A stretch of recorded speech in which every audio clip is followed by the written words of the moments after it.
E, ô Jennifer, a gente entrando agora nessa questão aí dessa segunda nomeação sua, você recebeu ela, você analisou o processo.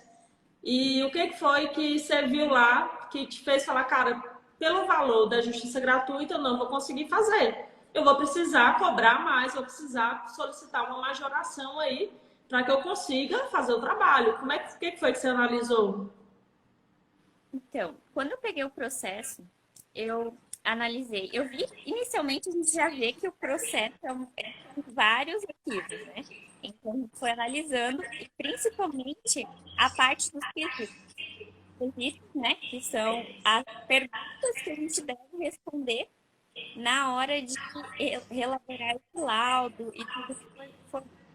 Então, nessa parte do estudo, análise dos quesitos, eu vi que já era uma coisa assim, bem que demandava de bastante horas para fazer essa pesquisa e também para entender o assunto e para defender a melhor parte do.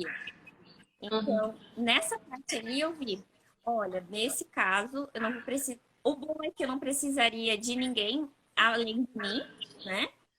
Essa foi uma parte também legal. Eu ia precisar mais de mim na minha pesquisa, de coisas assim que eu conseguiria, né? E tempo, né? Uhum. Então, esse já foi o primeiro. Outro ponto legal é que é na mesma cidade, então Tá. fácil acesso, né? E também essa cidade ela tem tudo digital, então a gente consegue fazer bem interessante, não ia perder tempo. Só que na É minha tudo análise, online, né? tudo online. Na minha análise, eu vi que eu ia precisar de quê? De pelo menos umas 20 horas. Então, foi nisso que eu pensei. Tá, vou levar umas 20 horas, então não tem como eu fazer esse laudo por R$ 1.500, Camila. É 400 mil quadradinhos, né? Era Para cada 400? hora. Isso, acho que se eu não me engano é 480, alguma coisa assim. E daí o que que eu fiz? Tendo nas aulas a gente aprende bastante esses quesitos, né? Tem a petição, a gente como elaborar. E também, já tendo a minha petição meio que pronta, né? Primeira, a gente já tinha deixado todo o material pronto. O que que eu fiz? Eu fiz uma análise, né? E elaborei e pedi a maturação máxima. Tá. Expliquei, né? Mas que eu precisava que aquele valor não era válido para o serviço que eles estavam pedindo. Interessante. Pessoal, para vocês entenderem, né, o que aconteceu aqui. O pessoal que está entrando aí, a maioria ainda não conhece, né, a área, vão conhecer agora na imersão, mas para vocês entenderem, né, quando a gente é nomeado em uma justiça gratuita, por exemplo, tem alguns pontos importantes que eu indico que vocês analisem para ver se vale a pena ou não aceitar. Primeiro ponto, a Jennifer analisou, ela viu, não, beleza, eu consigo fazer sozinha, é na minha cidade, é online, eu não vou ter que ficar gastando com deslocamento, então, desse ponto, tá ok. É uma perícia pegável, né, aceitável. Aí a Jennifer continuou analisando, foi analisar quesito. O que é os quesitos, né? É uma parte importante do processo, onde tanto o autor, que é a pessoa que abriu o processo, que entrou com o processo, quanto o réu, eles fazem perguntas para o perito responder, para ajudar a solucionar, né, aquela solicitação da prova pericial, para o juiz começar a entender o contexto, para as partes conseguirem também colocar, né, digamos assim, induzir uma resposta em cima daquilo que ela está levando o processo. Normal, normal isso. E aí a Jennifer analisou que seriam muitos quesitos. Eu acho que eram 60, não era que você tinha falado? Eu acho que era 58. 58. Então, 58 perguntas lá para ela responder, né? A gente analisou e viu, é bastante coisa. Vou precisar mais ou menos de umas 20 horas para elaborar esse laudo, fazer um trabalho bem feito, mesmo com tudo online, entregando o laudo online, show.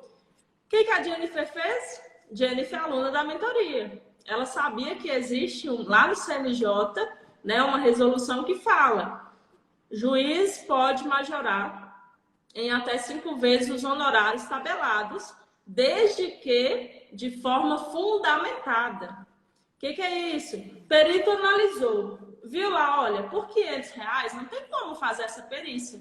Eu vou precisar majorar e fundamentei o porquê que eu majorei. Ela fundamentou, ela falou, olha, eu vou precisar de tantas horas trabalhadas, o valor da minha hora é X, vou precisar fazer isso, responder não sei quantos quesitos, isso, aquilo. Montou uma petição, enviou para a juíza. A juíza leu aquela petição, entendeu aquela petição e falou, ah, entendi. Ela não consegue fazer com o que a gente está pagando, mas ela consegue fazer por R$ 4.000. Quanto foi o valor exato? Acho que foi 4.080. R$ 4.080.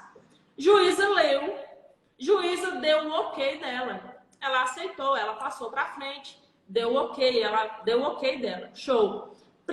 Próximo ponto foi as duas partes, né, tanto o autor como o réu, ela solicitou para eles analisarem, verem aquilo para dar prosseguimento no processo. Esse processo ainda está em tramitação, né? Ele ainda não foi finalizado, ainda não liberou, mas ele está lá em tramitação. Então, para vocês entenderem o seguinte, hoje no mercado, um ponto importante. Hoje no mercado, muitos peritos e engenheiros entram na perícia por entrar, porque viu uma live, uma coisa ou outra, viu que é fazer cadastro, show, foi nomeado. Saiu a primeira nomeação, olhou lá e falou, cara, R$ 500? Não vou pegar não, muito pouco. Aí, o que ele faz? Ele recusa a perícia.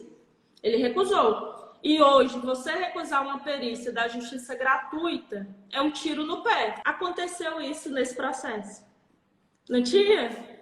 Já tinha sido nomeado um outro perito, né? Na verdade, eu fui a terceira. Terceira.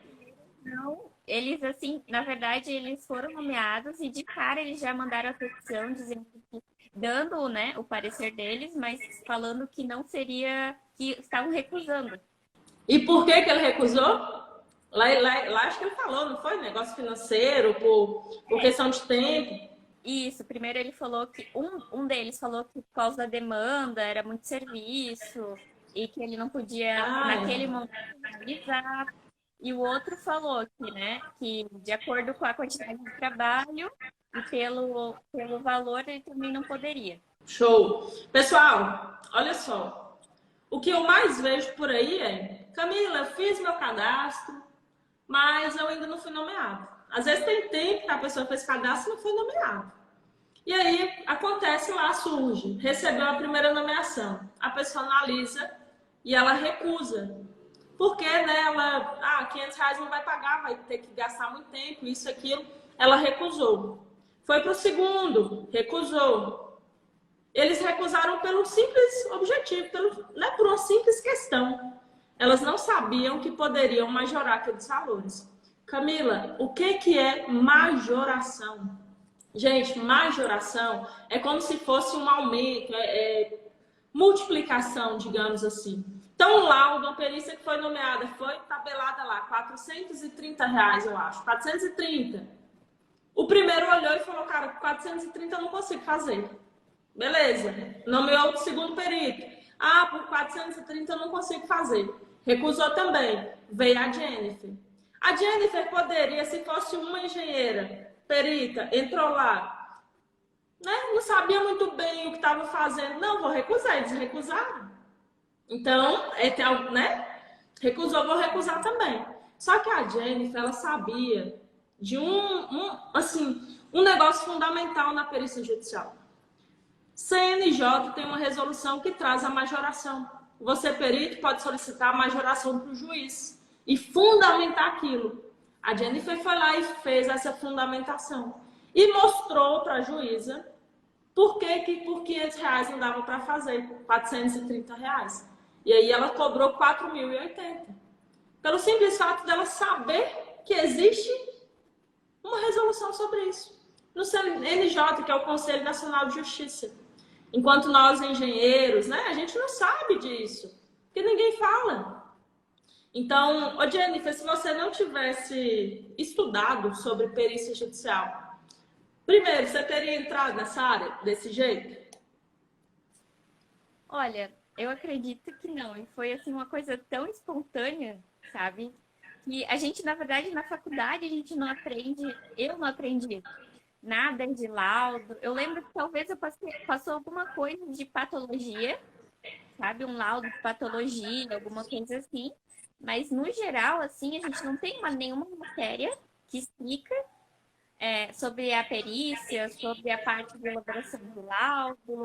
E, assim, basicamente, eles ensinam a gente a ser peão de obra, que nem, né? A gente ir para as obras e tentar alguma sorte, trabalhar com construção. E nada, assim, nesse segmento de laudos. E até uma coisa assim, que quando eu falo, eu trabalho eu sou perita judicial. Eu faço avaliações de imóveis, faço isso, faço aquilo. Daí todo mundo, mas avaliação de imóveis não seria para um corretor, Corretor. sabe? Até hoje eu recebi um áudio falando, mas engenheiro pode fazer isso? Eu falei, não, tem uma lei que fala que somente engenheiro e arquiteto podem elaborar esse laudo. Eu explico, eu mostro como que é. Então, eu acho bem engraçado, assim, que todo mundo pensa que o engenheiro, ele só vai fazer projeto, ele só vai trabalhar em obra,